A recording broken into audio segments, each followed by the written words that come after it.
നേടിയത്, കോൺഗ്രസ് രാജ്യത്തിന് വേണ്ടി ജീവത്യാഗം നടത്തിയത്, പ്രമുഖരായ ശാസ്ത്രകുലത്തിന്റെ നായകൻ ആൽബർട്ട് ഐൻസ്റ്റീൻ മഹാത്മാഗാന്ധിയെ കുറിച്ച് പറഞ്ഞതാണ്.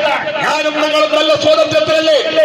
വലിയ ബുദ്ധിമുട്ട് ലോകത്ത് വരാത്ത ഒരു രാജ്യമാണ് ഇന്ത്യ. ബുദ്ധിമുട്ടുകൾ കടന്നു വരാത്ത ഒരു രാജ്യമാണ് ഇന്ത്യ. എന്തുകൊണ്ട് കടന്നു വന്നില്ല? എന്തുകൊണ്ട് ബോംബ് നാം കാണുന്നില്ല? എന്തുകൊണ്ട് ഈ രാജ്യത്തിനകത്ത് അക്രമങ്ങൾ കൂടുതൽ കോൺഗ്രസ് ഭരിക്കുമ്പോൾ ഉണ്ടായില്ല? ഇഷ്ടമുള്ള മതം സ്വീകരിക്കാം. ഹിന്ദിക്കാരുകാരെന്ന് എന്നെ സംബന്ധിച്ച് ഓൾ ഇന്ത്യ കോൺഗ്രസിന് പരാതിയില്ല. ഹിന്ദിക്കാരുദ്ദീൻ പള്ളിയിൽ പോകും, നിഷാദിന് അമ്പലത്തിൽ പോകാം, നിഷാദിന് ശബരിമലയിൽ പോകാം, നിഷാദിന് ഹിന്ദുവിന്റേതായ മതകർമ്മം നിർവഹിക്കാം. ഒരു കുഴപ്പവുമില്ല. ഇവിടെ ഇതാ ജസ്റ്റിനുണ്ടല്ലോ, ഞങ്ങളുടെ പ്രിയപ്പെട്ട യൂത്ത് കോൺഗ്രസിന്റെ നേതാവായ ജസ്റ്റിന് ചർച്ചിൽ പോകാം. അയാളുടെ മതപരമായ കർമ്മങ്ങൾ നിർവഹിക്കാം, മതപ്രബോധനം നടത്താം. വേണമെങ്കിൽ മിഷനറി പ്രവർത്തനം.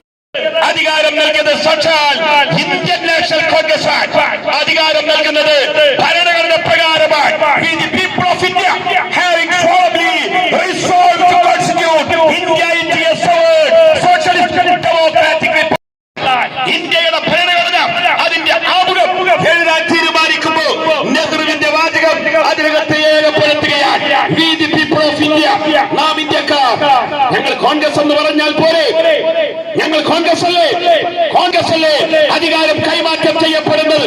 ഞങ്ങൾ കോൺഗ്രസുകാർ എന്നല്ല എഴുതിയത്. We the people of India, നാം ഇന്ത്യക്കാർ. solemnly resolved to constitute into a socialist democratic republic.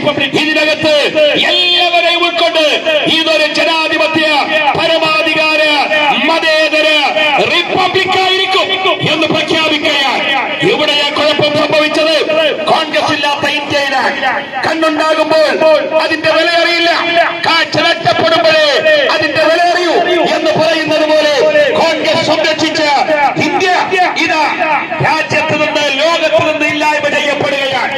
മതത്തിന്റെ പേരിൽ മനുഷ്യരെ അടിച്ചു കൊല്ലുന്നു. പട്ടിയെ തല്ലിക്കൊല്ലാൻ പാടില്ല. അഭിപ്രായത്തോട് യോജിക്കുന്നവരുമല്ല ഞാൻ. പക്ഷെ പറയട്ടെ, മനുഷ്യരെക്കാൾ വില മറ്റൊരു ജീവജാലത്തിലും ഈ ഭൂമിയിലില്ലല്ലോ. മനുഷ്യരായ മുസൽമാനെ അടിച്ചു കൊല്ലാൻ ഒരു ബുദ്ധിമുട്ടും ഈ രാജ്യത്തില്ല.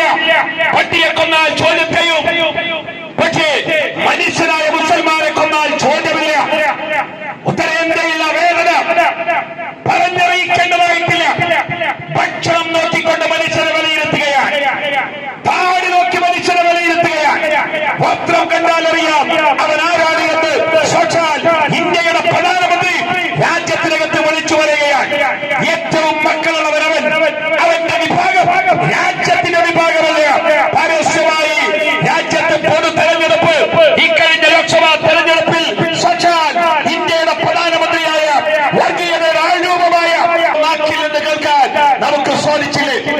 ചിരിച്ചിരുന്നില്ല മുസൽമാൻ, ചിരിച്ചിരുന്നില്ല, ഭയത്തിലായിരുന്നു. എന്ന് ഇന്ത്യ വിട്ടു പോകേണ്ടി വരുമെന്ന്